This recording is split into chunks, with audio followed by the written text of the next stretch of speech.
कर्मण्येवाधिकारस्ते मा फलेषु कदाचन मा कर्मफलहेतुर्भो मा ते संगोऽस्तविकर्मणि।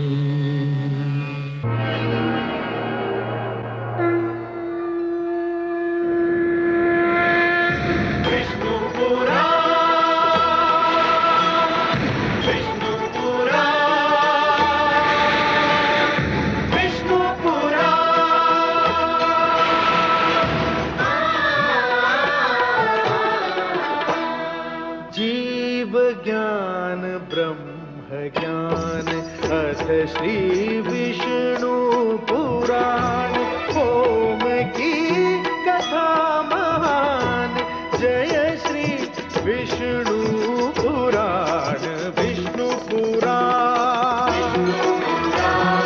विष्णु पुराण विष्णु पुराण प्रकटे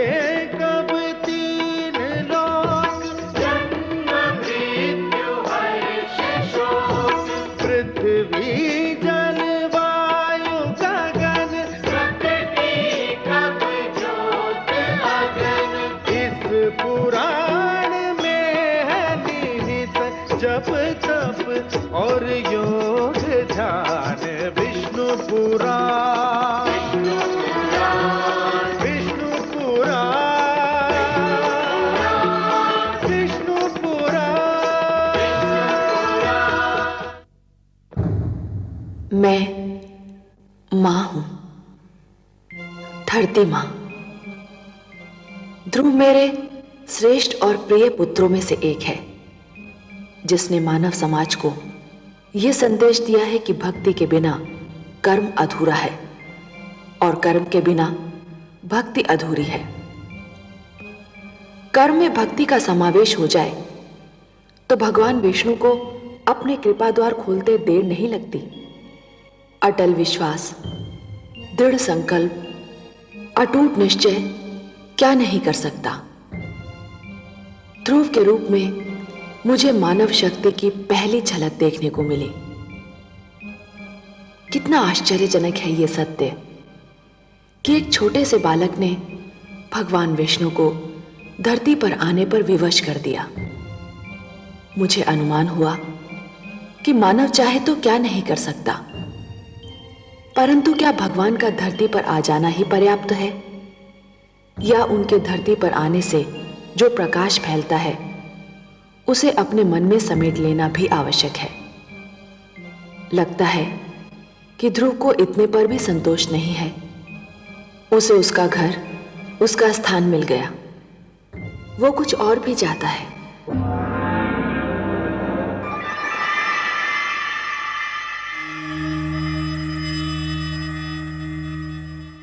वासुदेव, वासुदेव, आप कहाँ चले गए वासुदेव?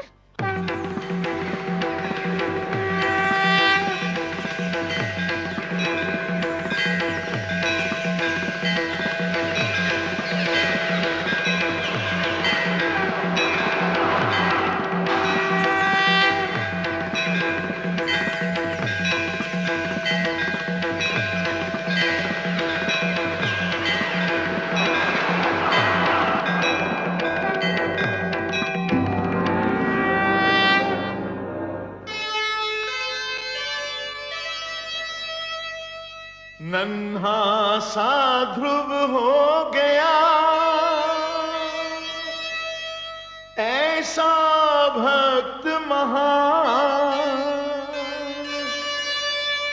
शक्ति दिखाई भक्ति ने, प्रगट हुए भगवान।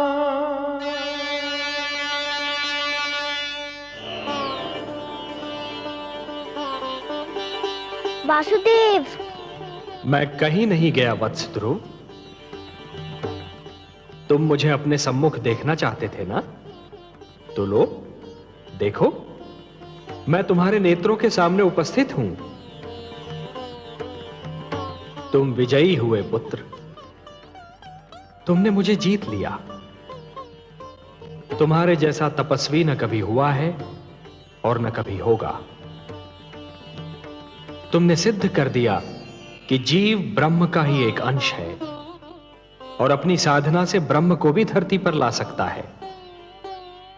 तुमने यह सिद्ध कर दिया वत्स कि सृष्टि की सबसे बड़ी शक्ति है भक्ति। वत्स ध्रुव, अब श्वास लेना आरंभ कर दो पुत्र। अब मैं कहीं नहीं जाऊंगा।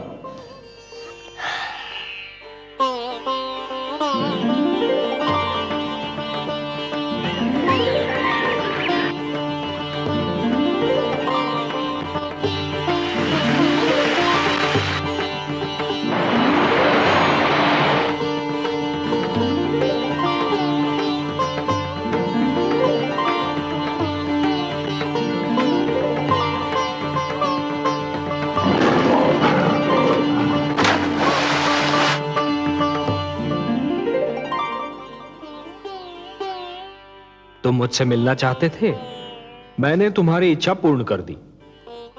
अब अपने माता पिता के पास लौट जाओ। नहीं भगवान नहीं, अभी मैं नहीं जाऊंगा। क्यों वत्स? भी तो मुझे आपसे बहुत सी बातें करनी है, बहुत से प्रश्न पूछने हैं। प्रश्न? मुझसे? भला ऐसे कौन से प्रश्न हैं तुम्हारे मन में? मुझे बताइए प्रभु कि मेरी छोटी माता मुझे अपना पुत्र क्यों नहीं मानती? उन्होंने मेरी माताश्री को दासी क्यों कहा? उन्होंने मुझे मेरे पिताश्री की गोद से क्यों उतारा? मेरे पिताश्री ने छोटी माता को रोका क्यों नहीं? बताइए भगवान। अरे अरे अरे अरे अरे, इतने सारे प्रश्न एक साथ? अच्छा ये बताओ कि सबसे पहले तुम किस प्रश्न का उत्तर चाहते हो? मुझे मेरे पिताश्री की गोद से क्यों उतारा गया? अच्छा, तो इस प्रश्न ने तुम्हें सबसे अधिक व्याकुल किया है? हाँ भगवान। मेरे निकट आओ।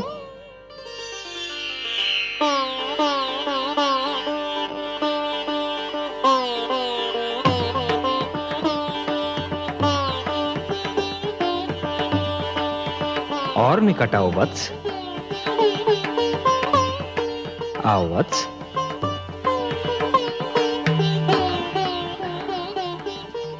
मेरी गोद में बैठ जाओ।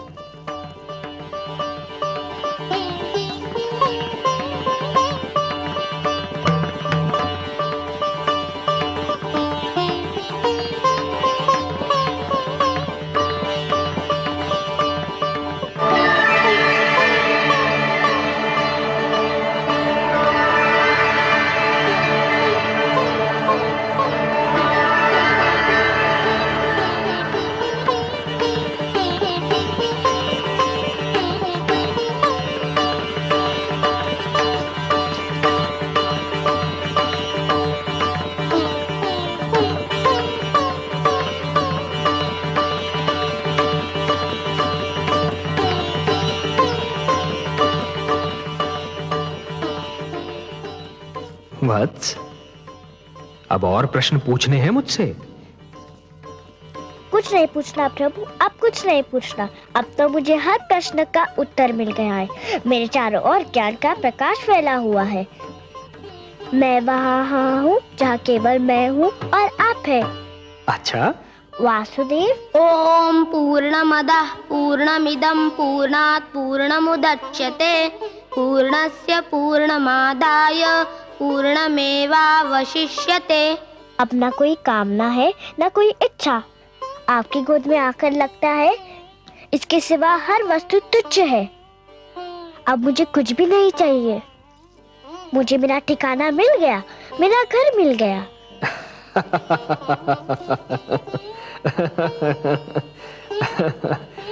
नहीं वत्स, मेरी गोद तुम्हारा ठिकाना नहीं, तुम्हारा घर नहीं। तुम्हारा घर तो वो कर्म भूमि है जिसका नाम है जीवन, संसार। भक्ति से तुमने मेरा मन जीत लिया, अब कर्म के माध्यम से तुम्हें परिवार का मन जीतना है। अपने परिवार की सेवा करके एक पुत्र धर्म को निभाना है। अपनी प्रजा को न्याय पर आधारित शासन देना है तुम्हें, कि फिर किसी बालक को अपने पिता की गोद से उतारा न जाए, मेरी खोज में यूं भटकना न पड़े। वत्स, जब तुम ये समस्त धर्म निभा लोगे ना, तो तुम्हें वो स्थान प्राप्त होगा जो संसार के रहते तुम्हारा नाम जीवित रखेगा। मैं तुम्हें वरदान देता हूं वत्स कि मानव धर्म का निष्ठापूर्वक पालन करने के उपरांत तुम्हें नक्षत्र लोक में वो स्थान प्राप्त होगा जो तुम्हारे ही नाम से जाना जाएगा। इस धरती के वासी उसे ध्रुव लोक कहकर पुकारेंगे, जहां तुम सदा जगमगाते रहोगे। यही तुम्हारे कर्म का फल होगा वत्स। वासुदेव, मुझे बताइए कि कर्म क्या है? कर्म पूजा है वत्स, कर्म यज्ञ है, कर्म जीवन है, जीवन का आदर्श है। और जीवन क्या है देव? जीवन एक सौभाग्य है पुत्र, एक वरदान है, मेरा दिया हुआ प्रसाद है, एक अवसर है, संसार की सेवा करने का अवसर, परिवार की सेवा करने का अवसर। परिवार क्या है? प्रभु, मुझे इसका ज्ञान दीजिए। परिवार वो है वत्स जो जीने का उद्देश्य देता है, मानव को यह बताता है कि संसार में क्यों जिया जाए, किसके लिए जिया जाए। और संसार क्या है भगवान? संसार संसार एक बड़ा परिवार है पुत्र, परिवार का विशाल रूप है, मेरी श्रेष्ठ रचना है। वसुधैव कुटुंबकम, ये सारी वसुधा, ये सारी धरती एक ही कुटुंब है, एक ही परिवार है वत्स, और यही मेरा मंत्र भी है। ये सारा संसार मेरी ही संतान है। संसार की सेवा करना अर्थात मेरी सेवा करना, संसार के भले के लिए जीना, ये एक सर्वोत्तम आदर्श है वत्स। ध्रुव, परंतु संसार के भले के लिए मर जाना, ये वो महान कार्य है जो प्राणी को मरकर भी अमर बना देता है। वत्स, जीवन की कर्म भूमि तुम्हें पुकार रही है वत्स। तुम्हारा परिवार तुम्हारी राह देख रहा है। जब तुम अपने परिवार का कल्याण करोगे, तभी समाज का कल्याण होगा, और जब समाज का कल्याण होगा, तभी सारे संसार का कल्याण होगा वत्स। यही विधि का विधान है। जाओ वत्स, अपने कर्म की ओर बढ़ो, जीवन में उतरो, संसार में प्रवेश करो। यशस्वी भव, यशस्वी भव। प्रणाम वासुदेव, आपने मुझे धर्म, कर्म, जीवन, मृत्यु सबके अर्थ बता दिए। आपको कोटि कोटि प्रणाम। आयुष्मान भव पुत्र, आयुष्मान भव।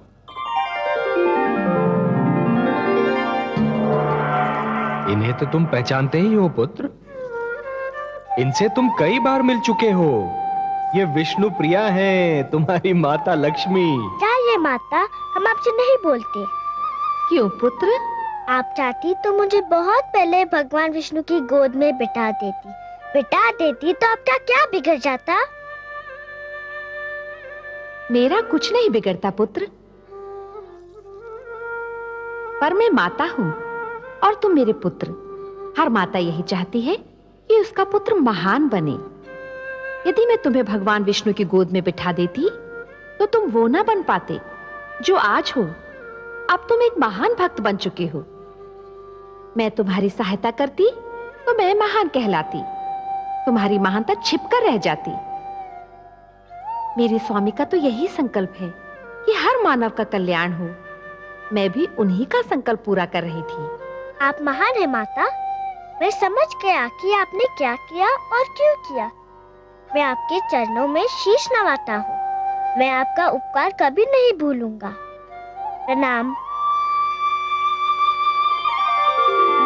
नारायण नारायण।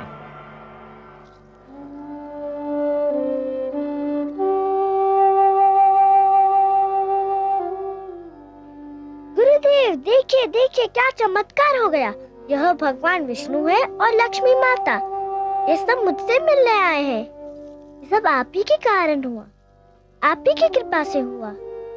आप महान है गुरुदेव। नहीं पुत्र, तुम महान हो। तुमने अपनी भक्ति से ब्रह्मा का लेख बदल दिया। नहीं गुरुदेव, आपसा मार्गदर्शक मुझे न मिलता तो ये सब कैसे होता? ध्रुव ठीक कह रहा है देवर्षि। गुरु तो भगवान से भी बड़ा होता है। गुरुर ब्रह्मा गुरुर विष्णु गुरुर्देवो महेश्वरः गुरु साक्षात परब्रह्म तस्मै श्री गुरवे नमः। यशस्वी भव पुत्र। प्रभु, यदि आपकी और माता की अनुमति हो तो मैं वत्स ध्रुव को महाराज उत्तानपाद की राजधानी पहुंचा दूं। नहीं देवर्षि, आप अकेले नहीं जाएंगे। ध्रुव को विदा करने हम सब साथ मिलकर जाएंगे।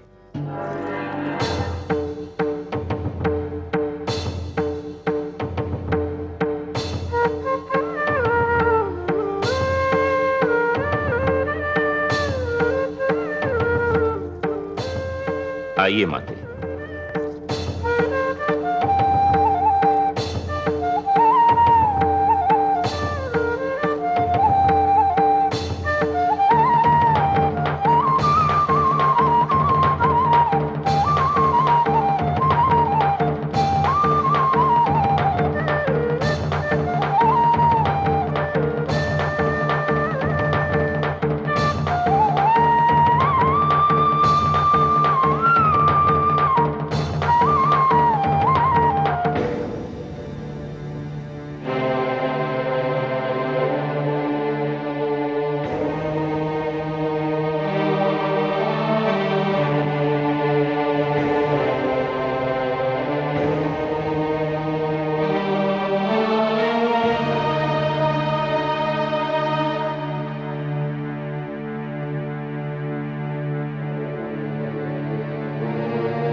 क्या बात है स्वामी, आप यहाँ एकांत में क्या कर रहे हैं? एकांत? एकांत के सिवा मेरे जीवन में राह क्या है?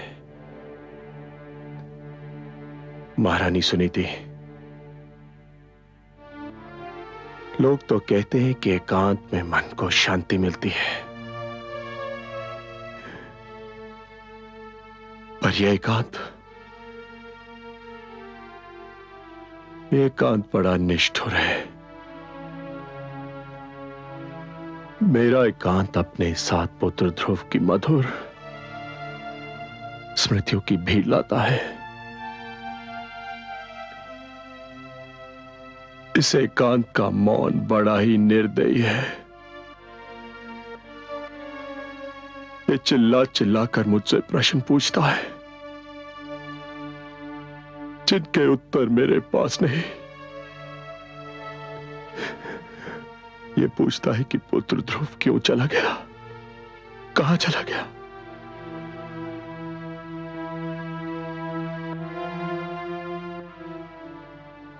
इस एकांत का हर जाता हुआ पल मुझ पर दोष लगाकर जाता है कि मैंने अपने ही हाथों से अपने संसार में आग लगाई थी, और हर आता हुआ पल यह संदेश लेकर आता है कि ये एकांत ही मेरा दंड है।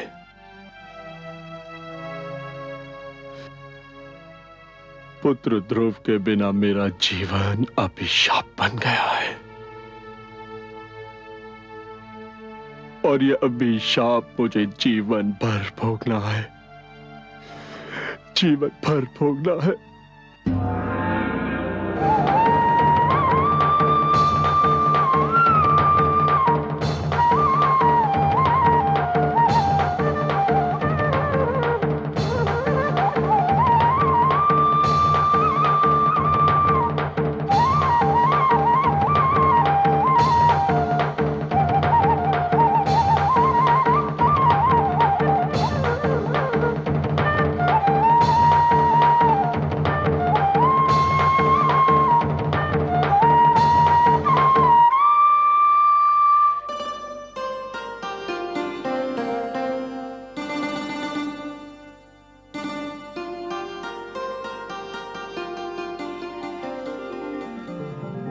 आयुष्मान भव पुत्र।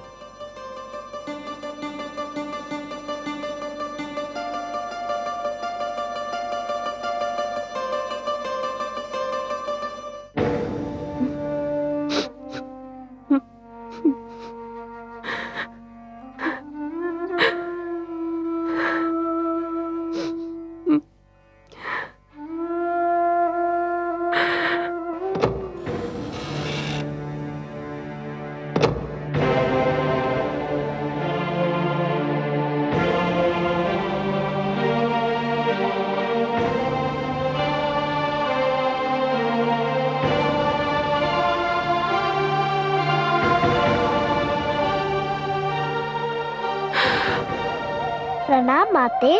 ध्रुव तुम? हाँ, मैं आपको धन्यवाद देने आया हूँ। धन्यवाद? मुझे? मैंने ऐसा कौन सा शुभ कार्य किया है कि तुम मुझे धन्यवाद देने आए हो? आपने जो मुझ पर उपकार किया। उपकार नहीं किया पुत्र, मैंने तुम पर अत्याचार किया है। अत्याचार किया है मैंने तुम पर। नहीं माते, आपने तो मुझ पर इतना बड़ा उपकार किया है कि मैं 100 जन्म आपकी सेवा करूं तब भी उसे चुका ना पाऊंगा। मत कहो मुझे माते, मत कहो। मैं इस पवित्र शब्द के योग्य नहीं हूँ। माता वो होती है जो अपने आंचल से संतान को सुख की छांव देती है, जिसका मन प्यार का भंडार होता है। मैंने तो तुमसे केवल घृणा की है, तुम्हें केवल दुख दिया है। मैं घृणा की पात्र हूँ, घृणा की पात्र हूँ। महारानी सुनीति से मुझे ईर्ष्या थी, उसका बदला मैंने तुमसे लिया पुत्र। मैंने ही तुम्हें महाराज की गोद से उतारा, मैंने ही तुम्हें वन में भटकने पर विवश कर दिया, मैंने ही एक नन्हे से बालक को यातना झेलने पर विवश कर दिया। मैं माता नहीं, कुमाता हूँ, कुमाता हूँ। पुत्र कुपुत्र हो सकता है, पर माता कुमाता हो ही नहीं सकती। वो तो देवी के समान होती है, पवित्र और पूजा के योग्य। आप भी मेरे लिए पूजा के योग्य है। भूल गए आप? आपने तो मुझे भगवान विष्णु का नाम बताया था। आपने तो कहा था कि मैं भगवान विष्णु को पाने के लिए तपस्या करूं। सच पूछे तो आप ही के कारण मुझे भगवान विष्णु के दर्शन हुए। हे भगवान, जिस बालक के प्रति मैंने इतने अन्याय किए, वही आज मुझे अपनी महानता का कारण समझ रहा है। तुम महान हो पुत्र, तुम महान हो। क्या कर रही है माते? मुझे अपने चरण छू लेने दो पुत्र, कदाचित मेरे पापों का बोझ कुछ कम हो जाए। जिस दिन माता को पुत्र के चरण छूने पड़े, उसी दिन का नाम महाप्रलय होगा। मुझे अपने गले लगा लीजिए माते, मैं धन्य हो जाऊंगा। पुत्र, मेरा पुत्र ध्रुव,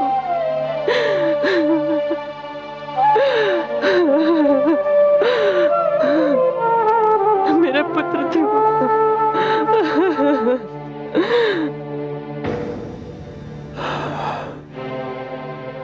ये सब भाग्य का खेल है स्वामी। नहीं, ये कहकर मैं स्वयं को धोखा नहीं दे सकता।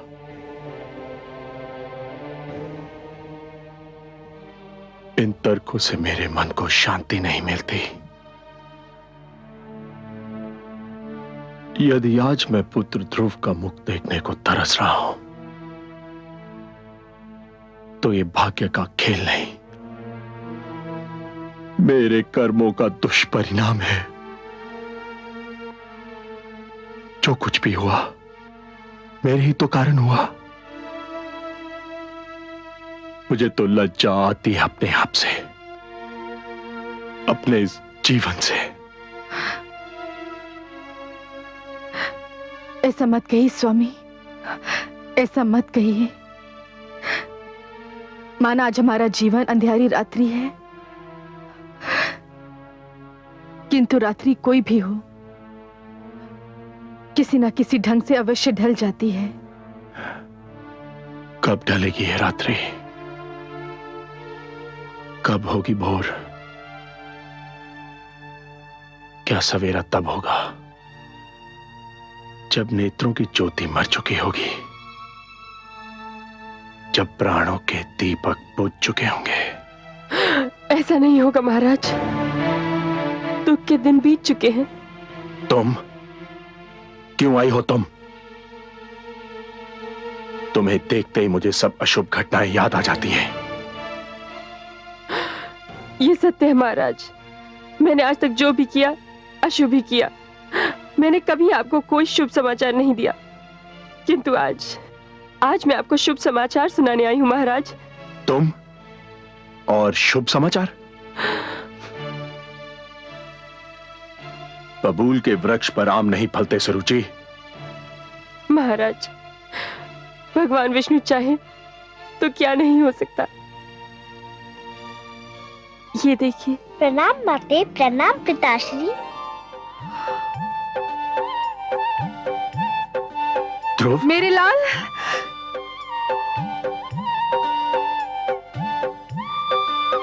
ध्रुव, ध्रुव, ध्रुव, कहाँ चला गया था तू? कहाँ चला गया था?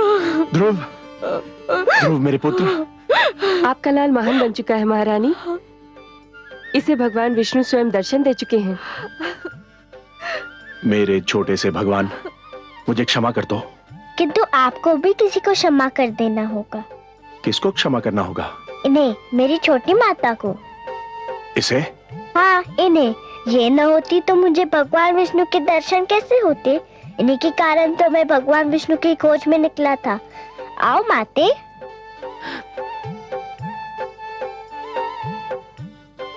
मुझे क्षमा कर दीजिए महाराज।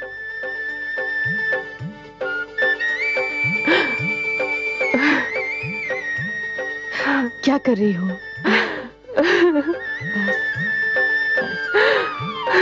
ध्रुव भैया, ध्रुव भैया। त्याग तपस्या भक्ति से जीत लिया भगवान।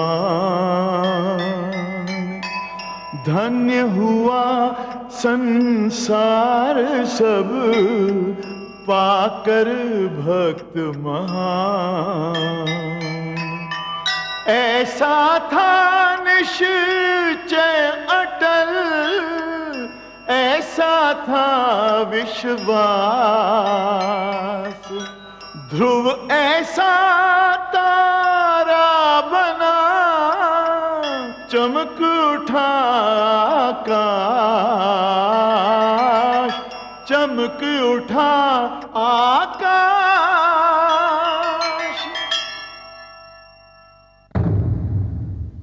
मैं मां हूं, धरती मां। तुमने देखा कि भक्ति में कितनी शक्ति है। तुमने देखा कि अपनी तपस्या और दृढ़ निश्चय के बल पर भक्त भगवान को भी जीत सकता है, भगवान को धरती पर आने को बाध्य कर सकता है। यह भक्त और भगवान के रिश्ते की कथा थी। विष्णु पुराण की कथा भगवान के अवतार की कथा है। भक्त को जैसे भगवान का ध्यान रहता है, वैसे ही भगवान को भी भक्त की चिंता रहती है। भगवान विष्णु ने माता लक्ष्मी से कहा था, परित्राणाय साधूनाम विनाशाय च दुष्कृताम धर्म संस्थापनार्थाय संभवामि युगे युगे। और अपने इस वचन को उन्होंने एक बार नहीं, बार बार निभाया। भगवान विष्णु ने आप्त वचन के रूप में मानव को जीवन के नियम प्रदान किए हैं। इन नियमों को जब भी तोड़ा गया, मानव पर, जीवन पर संकट की जब भी कोई घड़ी आई, श्री विष्णु भगवान धरती पर अवतरित हुए और पाप तथा पापी का नाश किया, क्योंकि वही तो धरती के पालनहार हैं।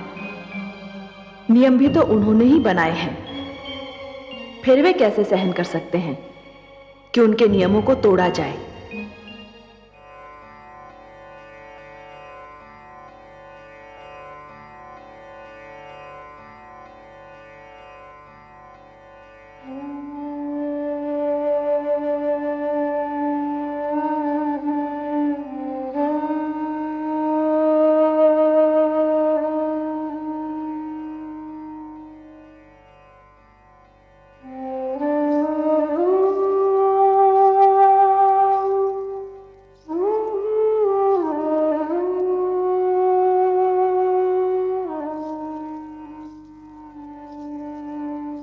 महादेवी। मैं तो समझ रहा था कि आपकी सारी चिंताओं का अब अंत हो चुका होगा। आपके पुत्र ध्रुव ने जो भी कामनाएं की थी वो सारी पूर्ण हो गई हैं, और जो वचन मैंने उसे दिए थे वो भी पूर्ण हो गए हैं। पर आप तो अब भी चिंता की मूर्ति बनी हुई हैं। क्या सोच रही हैं? हे कमल नयन, आपके सुंदर मुख से जो पावन बोल निकलते हैं वो तो मेरे हृदय पर अंकित हो जाते हैं। आपने एक बार कहा था कि धरती पर आपके अगणित भक्त हैं। ध्रुव का कल्याण तो हो गया, पर उससे केवल एक का कल्याण हुआ है, और भक्तों का कल्याण कैसे होगा? जो ज्ञान, जो प्रकाश ध्रुव को मिला, उस पर तो समस्त मानव जाति का अधिकार है। ये ज्ञान, ये प्रकाश उनको कैसे मिलेगा? ये जीवन के नियम उन्हें कौन बताएगा? वाह देवी वाह, आप केवल हमारी वामांगी नहीं हैं, आप तो हमारे विचारों की संगिनी भी हैं। आपने अभी जो कहा वास्तव में चिंता का विषय है, और हम आपके आभारी हैं कि आपने इस चिंता को व्यक्त कर दिया। मानव कल्याण ही तो हमारा परम उद्देश्य है। हमें ज्ञान का प्रकाश मानव तक पहुंचाने के लिए कुछ दीप प्रज्वलित करने होंगे।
लक्ष्मी नारायण, मेरे लिए क्या आदेश है? आज आपकी सभा में कुछ नवीन, अति सुंदर और महातेजस्वी पात्र दिखाई दे रहे हैं प्रभु, जिनके आज से पहले अभी दर्शन नहीं हुए। हे ब्रह्मा, ये आप्त वचन है, मेरी वाणी है। ये सारे ज्ञान के स्वरूप हैं। ज्ञान जो निश्चल होता है, पवित्र होता है, एक बालक के समान, और इसीलिए इन्हें बाल स्वरूप प्राप्त हुआ है। ब्रह्मा जी, विधाता को अपना परिचय दीजिए। हे ब्रह्मा, भगवान विष्णु ने मेरा नाम ऋग्वेद रखा है। हे प्रजापति, भगवान विष्णु ने मुझे यजुर्वेद का नाम दिया है। हे विधाता, भगवान विष्णु ने मुझे सामवेद कहकर पुकारा है। हे प्रभु, भगवान विष्णु से मुझे अथर्ववेद का नाम मिला है। हे त्रिलोकीनाथ, परिचय तो मिल गया, परंतु मेरे लिए इनकी रचना का उद्देश्य अब भी एक भेद बना हुआ है। कौन सी आवश्यकता इनकी रचना का कारण बन गई सर्वेश्वर? हे चतुरानन, जिस सृष्टि का निर्माण आपने किया है उसे चलाने का कार्यभार तो हम ही को मिला है ना? वो तो आप बहुत सुंदर ढंग से चला रहे हैं। आदि प्रजापति, हाँ, किंतु शिशु जब अपने पांव पर खड़ा होना और चलना सीख रहा होता है तो हर पग पर उसके पांव डगमगाते हैं। उसे गिरने का भय होता है, तब उसे किसी उंगली या हाथ के संबल की आवश्यकता होती है। मानव जीवन भी अभी बस अपने पांव पर खड़ा होना और चलना सीख ही रहा है ब्रह्मा जी। उसे भी किसी संबल की आवश्यकता है, ज्ञान की आवश्यकता है, प्रकाश की आवश्यकता है। और ये मेरे वेद, मेरी वाणी, मेरे आप्त वचन मानव की इसी आवश्यकता की पूर्ति करेंगे। आपकी जितनी भी प्रशंसा की जाए कम है। हे परम श्रेष्ठ, कितनी सुंदर कृतियां बनाई हैं आपने। इनके मुख से तो तेज की किरणें फूट रही है। हे विधाता, आपको तो ज्ञात ही है कि मानव मुझे कितना प्रिय है। मैं तो स्वयं मानव में अपनी छाया देखता हूं। मैं उसे वो ज्ञान देना चाहता हूं जो किसी और प्राणी के पास ना हो। मैं उसे वो विवेक देना चाहता हूं जो उसे श्रेष्ठता दे, समृद्धि दे। ये वेद मैंने मानव कल्याण के लिए रचे हैं। इसीलिए तो जगत आपको मंगलकारक कहता है। हे विश्वेश्वर, आपको सदैव मानव कल्याण का ध्यान रहता है। हे ब्रह्मा, मेरा मानव पर और मानव का मुझ पर अधिकार है। ये ऋग्वेद है। ऋग्वेद का संदेश है मनुर्भव, मनुष्य बनो। मनुष्य इसका निर्देश है। ऋग्वेद ईश्वर और मानव के संबंध की परिभाषा है। यह मानव को प्रार्थना के मंत्र सिखाएगा ब्रह्मा जी। आप तो स्वयं दयामय हैं प्रभु, प्रार्थना और पूजा की आवश्यकताओं से परे। हे सर्वशक्तिमान, प्रार्थना का आपके लिए क्या महत्व है? हे ब्रह्मा, प्रार्थना का महत्व मेरे लिए नहीं है। प्रार्थना का महत्व तो मानव के लिए है, क्योंकि प्रार्थना झुकना सिखाती है। जिस प्रकार वृक्ष की डाली फलों से लद जाने पर झुक जाती है, उसी प्रकार जब मनुष्य को ज्ञान और समृद्धि मिले तो उसे झुक जाना चाहिए। जो सिर झुकता नहीं, उस सिर में अहंकार अपना डेरा डाल देता है। ऋग्वेद मानव को अहंकार से बचाएगा। ऋग्वेद मानव को यह सिखाएगा कि सिर किसके आगे झुकाना चाहिए और कैसे झुकाना चाहिए। आप सच्चिदानंद हैं, सत हैं, चैतन्य हैं, चित हैं और आनंद स्वरूप हैं। आपके विचार भी आप ही की भांति आनंददायक हैं नीलकांत। मुझे शेष वेदों की महानता से भी अवगत कराने की कृपा करे प्रभु। ये यजुर्वेद, ये मानव को यह बताएगा कि मैं यज्ञ में निवास करता हूं। हे सृष्टि रचयिता, जीवन का दूसरा नाम है कर्म। जब कोई कर्म दूसरों की भलाई के लिए किया जाता है तो उसे यज्ञ कहते हैं। यज्ञ परोपकार का दूसरा नाम है और परोपकार दूसरों की भलाई करने का सर्वोत्तम गुण है। हे ब्रह्मा, जैसे एक रस्सी के बिना जल से भरा हुआ डोल कुएं से बाहर नहीं आ सकता, वैसे ही यज्ञ के बिना मानव जीवन भी अज्ञान के अंधकार से ज्ञान के उजाले में नहीं आ सकता। और यही संदेश देगा मानव को यह यजुर्वेद। मुझे सामवेद का ज्ञान भी दीजिए प्रभु। सामवेद? हे ब्रह्मा, आपकी सृष्टि के कण कण में संगीत बसा है। संगीत जो मन को मुग्ध कर देता है। संगीत कोयल की कूक में भी है और पपीहे की पुकार में भी, नदी की लहरों में भी है और झरने के बहाव में भी। आत्मा को परमात्मा की झलक मिलते ही मन में राग अनुराग का जो सोता फूट पड़ता है, उसी का मधुर संगीत है ये सामवेद। संगीत ज्ञान का भंडार है ये सामवेद। और यह अथर्ववेद। हे आदि प्रजापति, आप तो जानते हैं कि धरती पर सूर्य अपने संग एक नवीन दिन के साथ साथ एक नवीन समस्या, एक नवीन कठिनाई भी लाता है।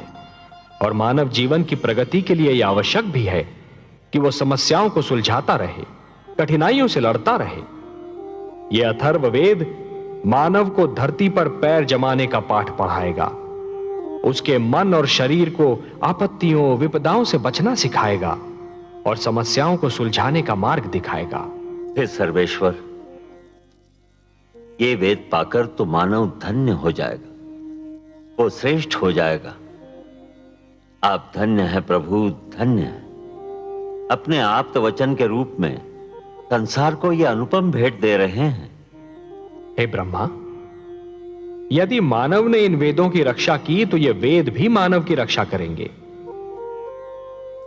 धर्मो रक्षति रक्षिता।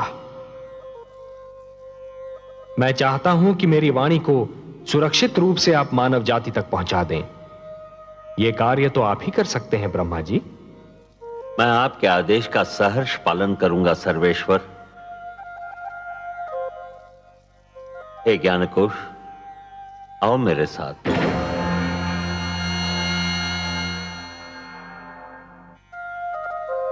हे कमल नयन, अपनी वाणी को मानव तक पहुंचाने का कार्य तो स्वयं आप भी कर सकते थे, फिर यह कार्य ब्रह्मा को क्यों सौंपा? महादेवी, मेरी वाणी में तो जीवन का वरदान है, मानव संस्कारों का समावेश है, परंतु सृष्टि के निर्माता तो ब्रह्मा ही है ना। मानव को जन्म उन्होंने ही दिया है, इसीलिए मेरी वाणी के वरदान और संस्कार मानव जाति तक केवल ब्रह्मा ही पहुंचा सकते हैं। आप जो भी करते हैं मानव कल्याण के लिए ही करते हैं।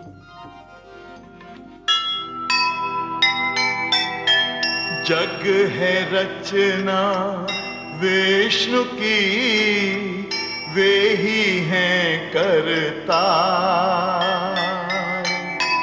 सबकी है चिंता उन्हें, वे हैं पालनहार।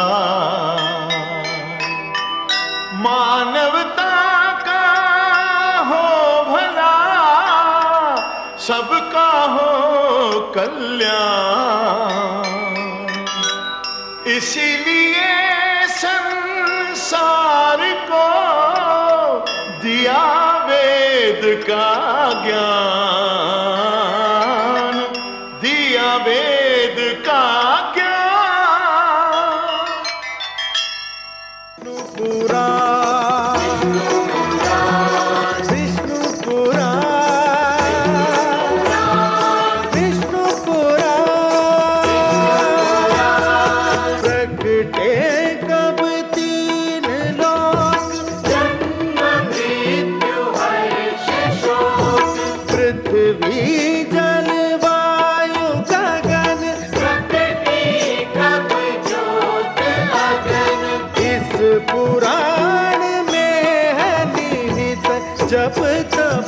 और